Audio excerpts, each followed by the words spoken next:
So we're in Clovis, California doing a little closet flange repair.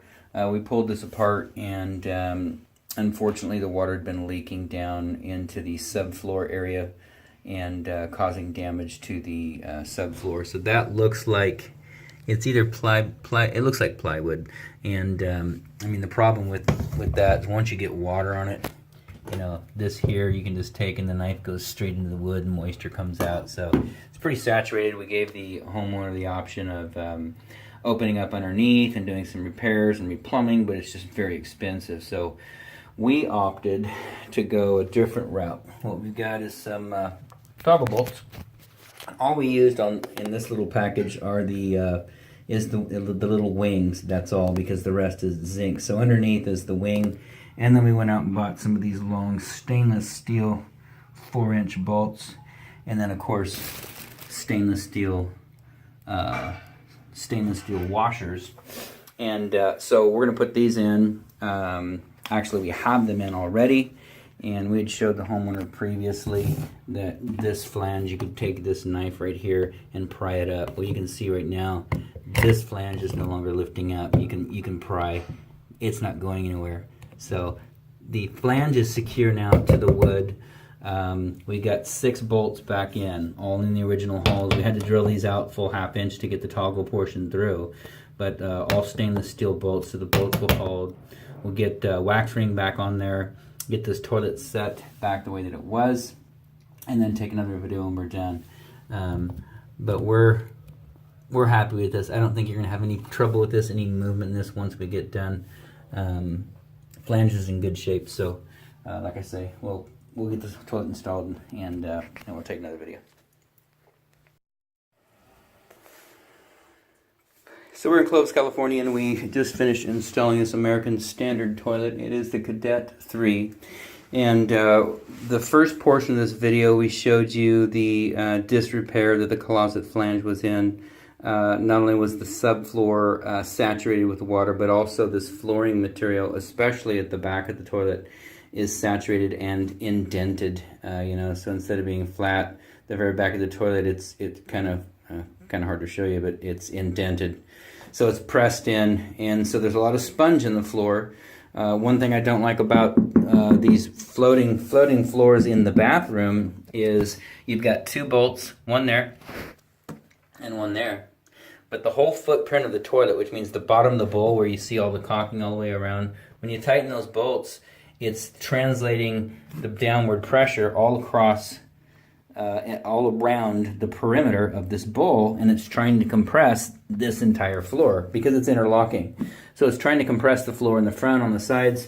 Unfortunately, because you've got the sponge in the back, we can't get it solid. So we let the homeowner know that we're not pleased with the installation. It is installed. It's their toilet. They bought it from Home Depot. We brought it out here and installed it for them. And but the flooring, the subfloor and the damage to that, I believe it needs to be addressed in the form of cutting this flooring back to here. There's a nice seam right there. So you could take that back baseboard off and take about 1, 2, 3. It's only 3 rows. 3 rows of the wood flooring, pop it out of place, and then go ahead and cut the wood structure back that's underneath there and get some brand new wood in there. Hopefully there's probably TGIs down there, so silent floors, and hopefully those are not wet.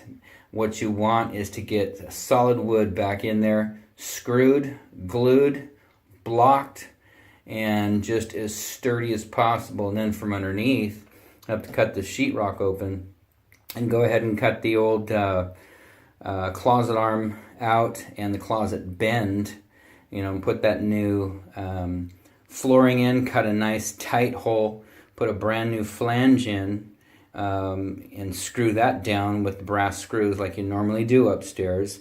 Get it nice and secure, and then tie the arm back in from underneath, you know, a piece of pipe and a stainless steel band, and then block it. But anyways, so the toilet installation we're not thrilled with. We've got movement back and forth. You'll have to monitor it from downstairs.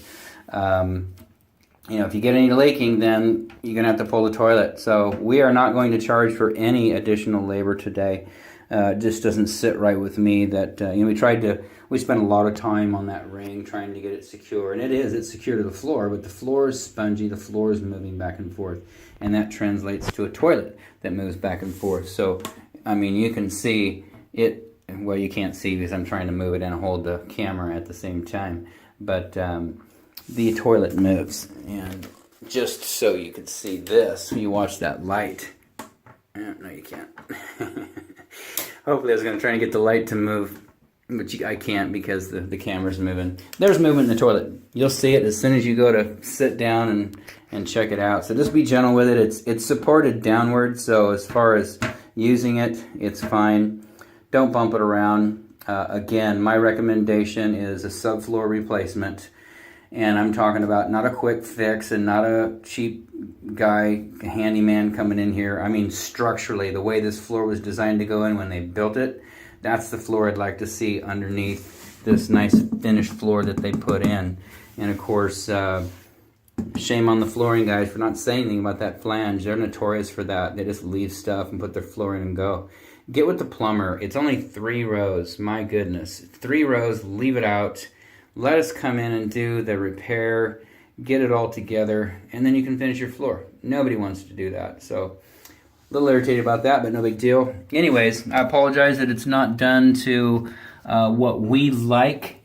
There's a little bit of perimeter caulking debris left in places like that. That's not ours. It's from the old toilet. That's the footprint of the old toilet where the caulking was at. Let this dry for about 24 hours, this new caulking. Let it dry because it is water-based. And then go ahead and take whatever you'd like in there. We don't want to scrape it and scratch your floor. You might be able to get a cleaner in there and just clean it up a little bit. That little bit of residue left from the old caulking. Nothing around here on this side. We did leave the back open right here. The reason being is if you do get any kind of water past this wax ring because of any movement, you'll see it back here again just like you did the last time, and hopefully it doesn't come down through the ceiling. So anyways, we're a little frustrated because we like to do excellent work and with no excuses. And when we start to explain why things are moving around, it sounds like we're making excuses, but honestly, there's nothing we can do with it. So toilet is filling, toilet is shutting off, toilet is flushing correctly. Everything else looks good. It's a nice toilet. If you decide to do the work, you got a brand new toilet. You pull it, set it out in the hall, get the work done in here, come back, put the flooring back in, and get the toilet set back. Outside of that, this installation is done.